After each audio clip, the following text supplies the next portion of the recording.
Hey guys, so I just want to work through two questions where we've done these in class, but they're a little bit complicated, and I want to really take time to make sure you can see my screen to know how these work. So we're going to do page 457, number 16. This one we actually did in class, but I'm going to do it again so you can see the screen. After that, we're going to go and do the second part of that, which is on page 471, number 34. You can see here it says refer to exercise 16, so it's basically a continuation. So the first part, 16, we're doing a regression equation, and then number 34, we're doing confidence intervals. But it's using the same set of data, so that's why I want to do them together. So we're going to start right now with page 458, number 16. So it's asking us, it's giving us x and y, so it doesn't really matter about the question. What we care about is we have x and then y. X is the independent variable. That means this is the number that we basically choose, and then this is what it spits out. This is the result of that. So we want to find out if there is a relationship between 14 and 24. Okay. And between 12 and 14. So we have 10 points of data. 1, 2, 3, 4, 5, 6, 7, 8, 9, 10. So the first thing you want to do is get all these numbers into a usable format. If you have Excel, this is what Excel is made for. Okay, this is really what you want to be doing with this. Throw it into Excel. It's so much easier to do this. Just want to make sure you can see. Oh, not quite. Let's move this over a little bit so you can see the whole thing. Okay, here we go. So I've put these numbers in here. So these numbers here are just the same as they are in the question. Okay, so you see 12, 9, 9, 7. You see here we had, where'd it go? Oh wait, I used the wrong one. Why is this not working? Alright, sorry about that. I had the wrong numbers in here. I had the numbers from number 15. This is now from number 16, like I said. So we have 14, 24, 12, 14. If we look here, 14, 24, 12, 14. So I have them all right now. Yay, good. So Excel is so much easier to do this. You can do it by hand, but it gets really long and complicated. I'm not going to ask you to do this very often throughout the year, but once in a while I'll ask you to basically do an entire question where I don't just give you this output. So here, I would hope you could use Excel, but you can do it by hand too. So right away I calculate the mean, and here I've just used the formula average. Of course, you could take the total, and there are 10 of them, so you take the total divided by 10, so of course this is pretty easy. But if you use the formula average, then it just calculates it for you. You don't have to worry about the number. Also, for the standard deviation, I just use the Excel formula right here, equals STDEV period S. Why S? Because it's a sample. You'll notice if I type equals STD, it gives me these options. The first one is P. That would be for a whole population, but we don't use that. We use sample because it's n-1. Doesn't matter why, but I'm just using this formula. We have calculated standard deviation before. It's long and complicated, so I just use the Excel formula. So there we go. This is the standard deviation of X, and this is, why didn't that work? Oh, there we go. And this is the standard deviation of Y, 39, okay? Then we have X minus X bar. Of course, X bar is the mean. So if you look at my formula, it's just B3 equals this minus B13, which is here. Okay, so 14 minus 33.4 equals, I should probably give a better decimal place here. So let's expand it a little bit. There we go. That's too many. 2 decimal places. There we go. And Y minus Y bar, same thing. We have Y, and here is Y bar. We get that. So if we call this formula number 1, this is formula 1, and this is formula 2, 1 times 2 gives us this, okay? And we're going to need this later. We'll come back to it, but it's just handy if you do this right away, okay? And then X minus X bar here, squared, gives us this, and then down here I have the totals. These two should always be 0, okay? The total of this and the total of this should always be 0 because it's the difference and we're going off the average. So it should always be 0 or something is wrong. But then we get these numbers here, which are important for later. So let's go back and look at page 457, number 16. So the question was asking to determine the regression equation. Okay, right here, determine the regression equation. So let's go take a look. What is the regression equation? Well, it's this right here, regression equation. Y hat equals a plus bx. So this is what we need to solve. Well, in order to do this, we need to find a and b. Okay, x we don't need to solve for because we'll be given that, and y hat is not important here. So we need to solve for a and b. So let's do b first. So b, we have the formula, the slope of the regression line. So let's take a look at that, and I'm going to make a new slide here. So let's solve for b. Here's our b. Hopefully you can see this if you're watching it at home. Yeah, it's nice and big, I hope.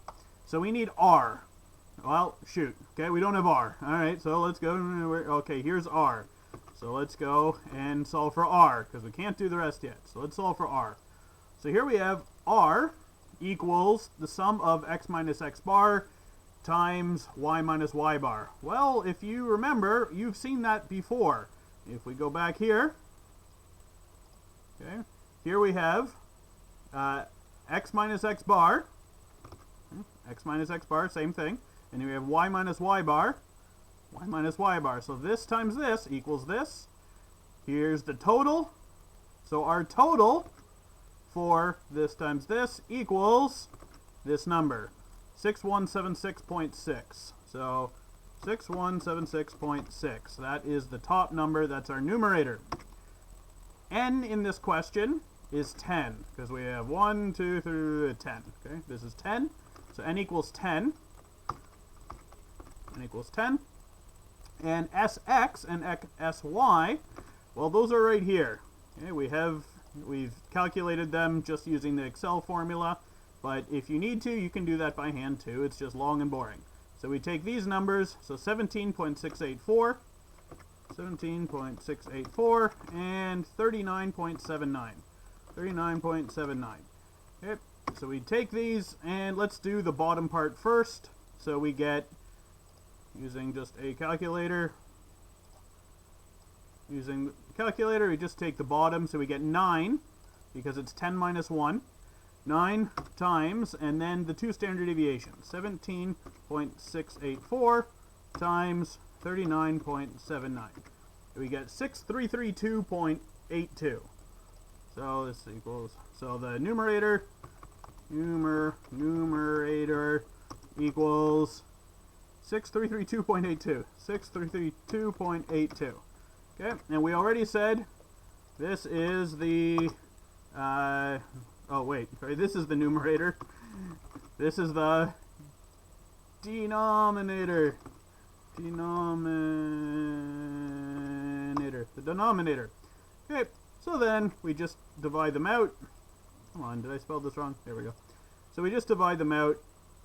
Here we have numerator 6176.6 divided by, now I can't see, 6332.82 equals 0.9753. So R equals 0.9753. Okay, so there's our R. Good, we got R. Okay, so let's go back, do another new slide. Okay. So let's use this one again. Let's go back to calculating B, but now we know R. And we can just copy it.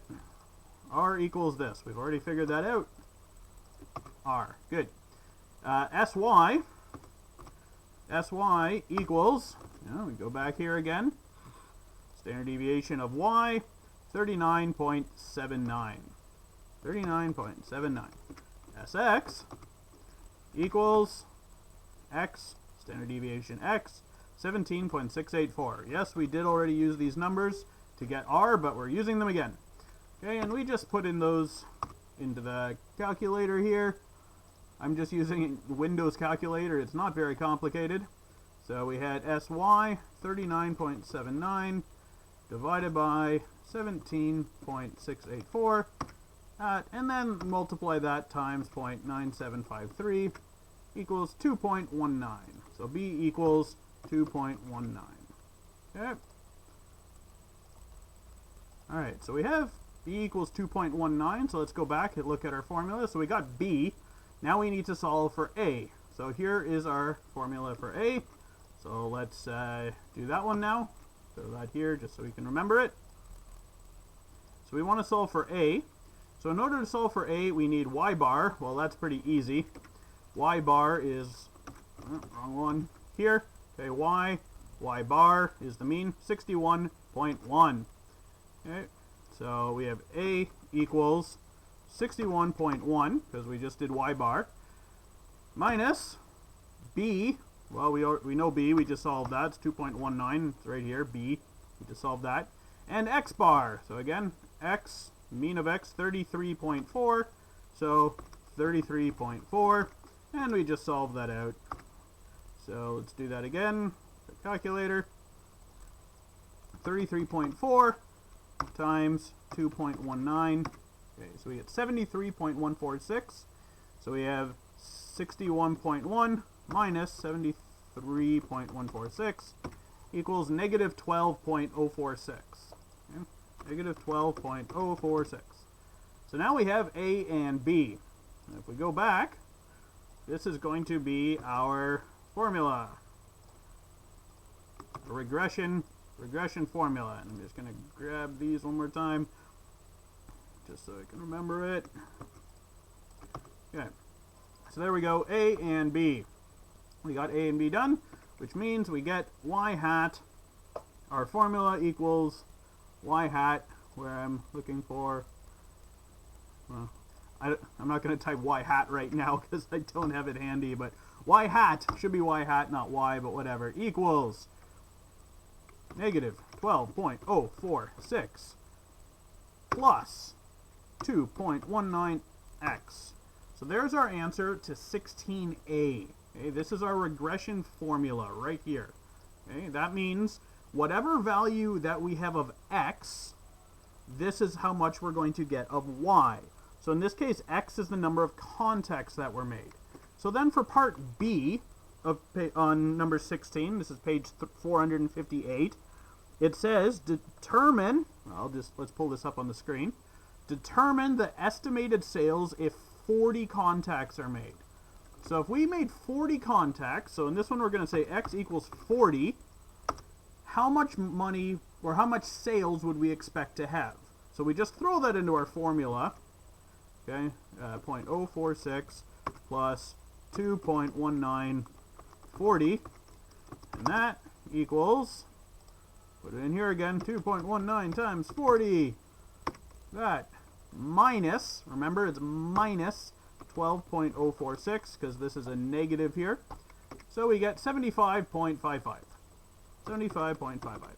So 16b, the answer is 75.55 in thousands. So it's actually $75,000, 550. That's how much we would expect to sell if we had 40 contacts. So that's 16 done. So I'm just going to get some water, and then I'm going to do number 34, which continues on from this. Okay, so let's take a look now at number 34. This gets a little bit more complicated, and we still need the information that we had in number 16. So I have here the formula. This is the formula that we found when we did 16, right here. We're going to need it again. So the first thing we need to do, well, I guess, let me just show you the question.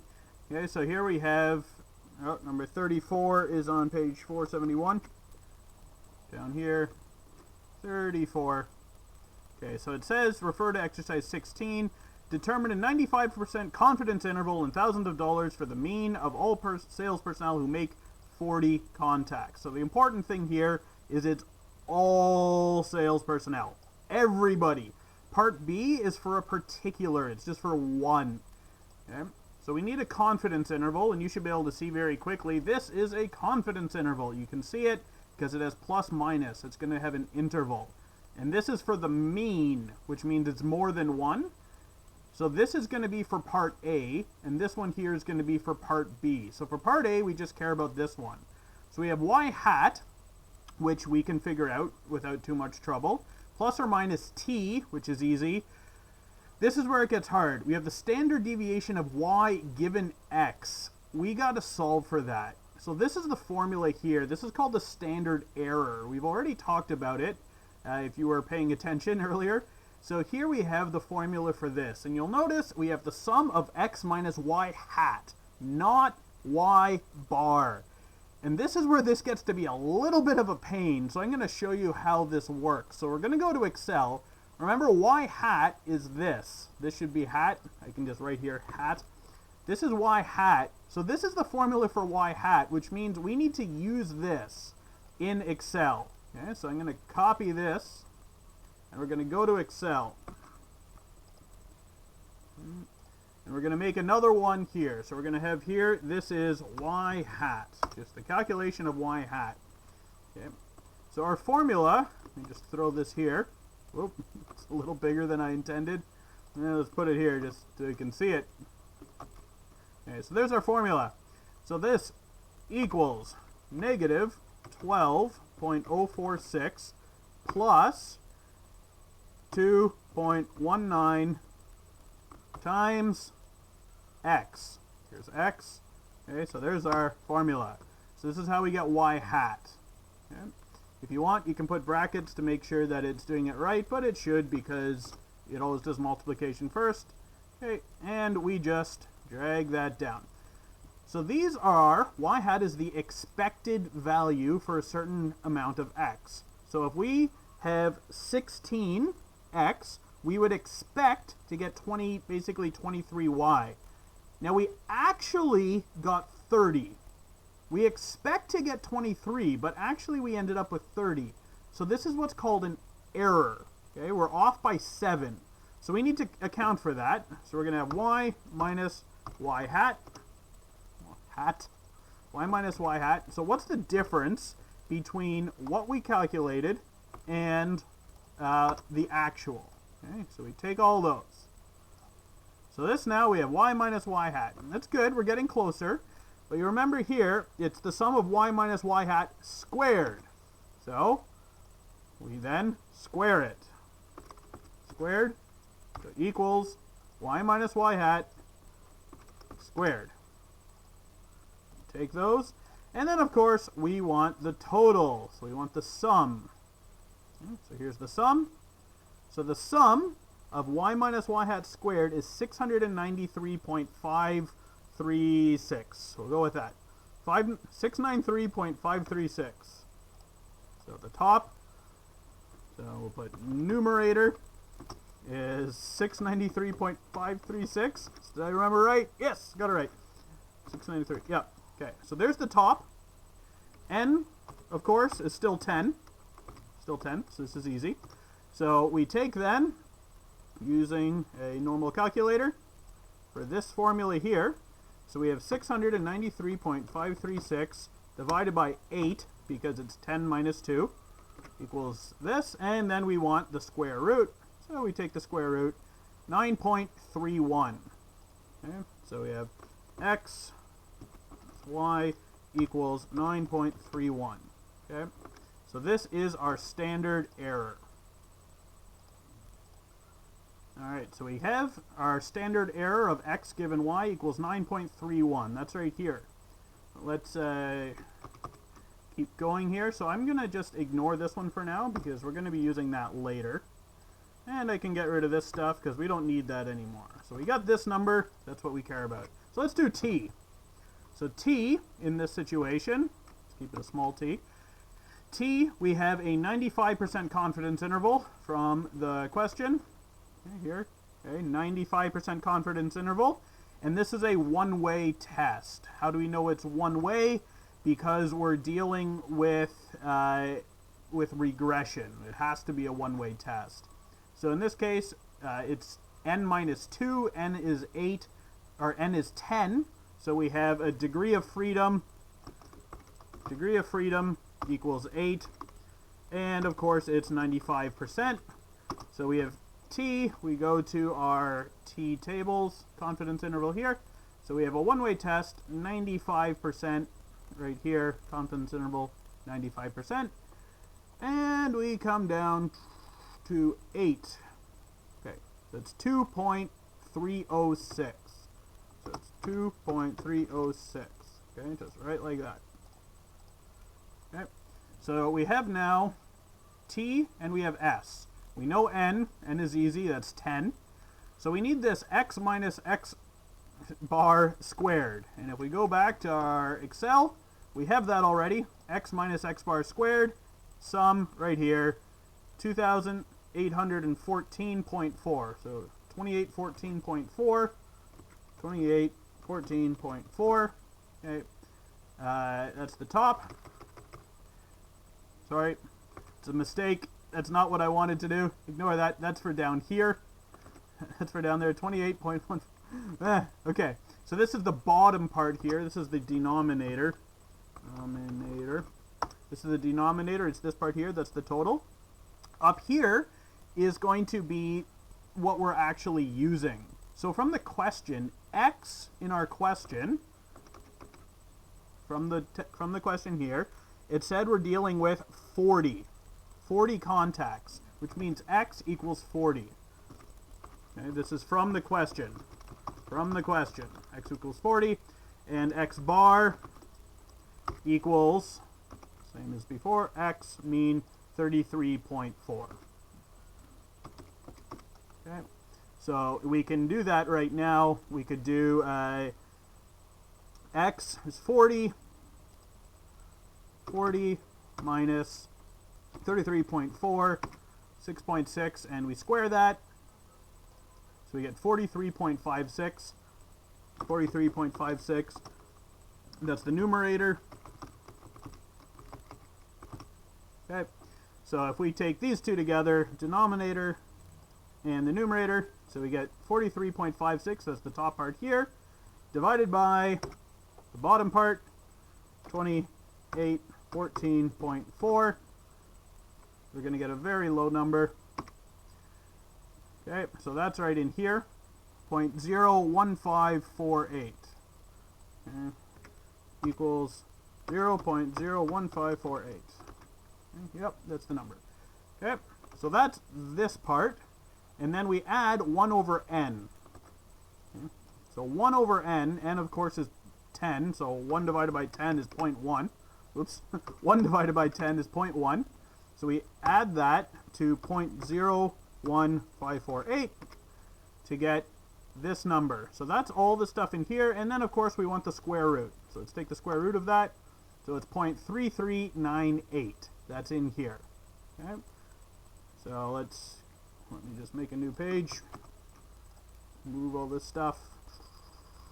No, let's keep that. So we get, what did I say? 0.3398. 0.3398. That's all of this stuff. But then we have to multiply by t. So we get 2.306. That's t right here. That times the standard error, 9.31, times all the stuff here is 0.3398. And that equals 2.306 times 9.31 times 0.3398 equals 7. I'm just going to say 7.295. 7.295. Okay, so all of this is 7.295. So then all we need to do is get y hat. Okay, so we just have to get y hat. Well, that's really easy to do. We just go back and we get our old formula that we had before. This was it here.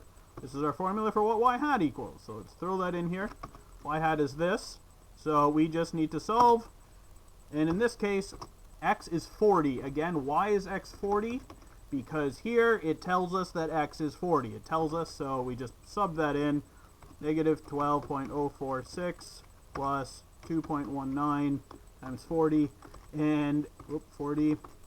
And this number, actually, it's the same thing we did before in number 16. If you remember, it's here already, 75.55. But let's say this question asked for 60 instead.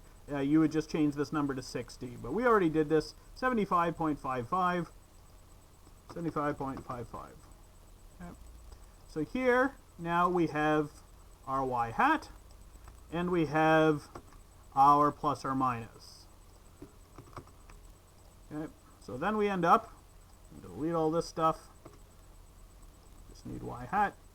So our confidence interval is 75.55, and then plus or minus, okay, plus or minus 7.295, which then we just add and subtract that. 75.55 plus 7.295, 82.845. That's going to be the second one. I did that for 82.845. And the first number, I should have done this one first. I just did it the wrong order. 75.55 minus 7.295. So 68.255. 0.255. So this is our confidence interval. If we take one person and we assume that they have 40 contacts, we would assume that their sales would be between $68,000 and $83,000. That's what we would expect if we pick a single, or sorry, not a single one. If this is what we would expect for the average person. The average person, if we gave them 40 contacts, we would expect this to be the range of sales. But now we have part B. In part B, we're going to use this formula. So let's, new slide for that. New slide. This time we're going to use this formula. So this is part B. Part B of this question says everything's exactly the same. We're still doing 40. It's still 40. But this time we're going to do a particular salesperson. So we're not going to do just all of them together. So the last one was the average. This time we're going to do a single person, what we would expect their sales to be. So again, here's our formula. This formula is exactly the same as the last one, except we add 1 in the square root. So if we go back and we get all of our numbers from here, we had, too far, back a little more. Okay, so here we had this number plus 1. Okay, this was 1 divided by 10 was 0.1.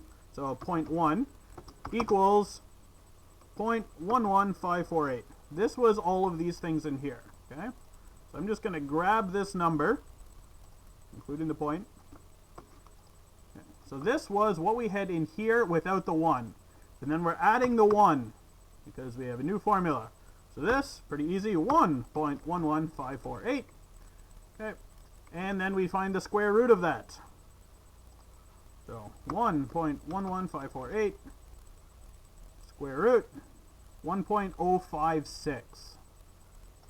So square root of all of that is 0.056. So this is everything under the square root. And then we just do our standard error again. Okay, error was S. I don't remember all these offhand. Here we go. Okay, we already calculated this. It's 9.31. 9.31. And our T was 2.306. This doesn't change. Same thing. So we just multiply these things through. So again, calculator, 1.056 times 9.31 times 2.306 is 22.67 equals 22.67. So that is our plus minus. Okay. Our y hat is exactly the same as it was before. That hasn't changed. So our y hat before was 75.55. It still is that. Okay. So y hat is still this number. So our confidence interval is 75.55 with plus or minus, where's that symbol? Here we go. Plus or minus 22.67, which then we just put in our calculator again. 75.55 minus 22.67, 52.88, 52.88 to 75.55 plus 22.67, 98.22. 98.22. So our confidence interval for one person who sells 40, we would expect that one person to have sales between 53,000 and 98,000. Now you should notice this is a much bigger range than the last one. Okay. This was our range for this is our range for the average. This is our range for one person. Now you'll notice this is so much bigger. Why? Because it's one person, and in a single person you can have much more range. You can have somebody who's awesome or someone who's low, but in the average you expect it to be a little closer together, which is why this is a smaller number. So anyway, that's how you solve for these questions. I know they're a little bit long, but you should be able to do these on a bigger question, like on an exam. I could give you something where I expect you to solve for some of this. Now on an exam, you're not going to have Excel, so you're not going to be able to do this. So I would make it pretty small, maybe just 3 numbers instead of 10, because 3 numbers you should be able to calculate this just with the calculator. Anyway, if you have questions, as always, let me know. I hope you enjoyed the video.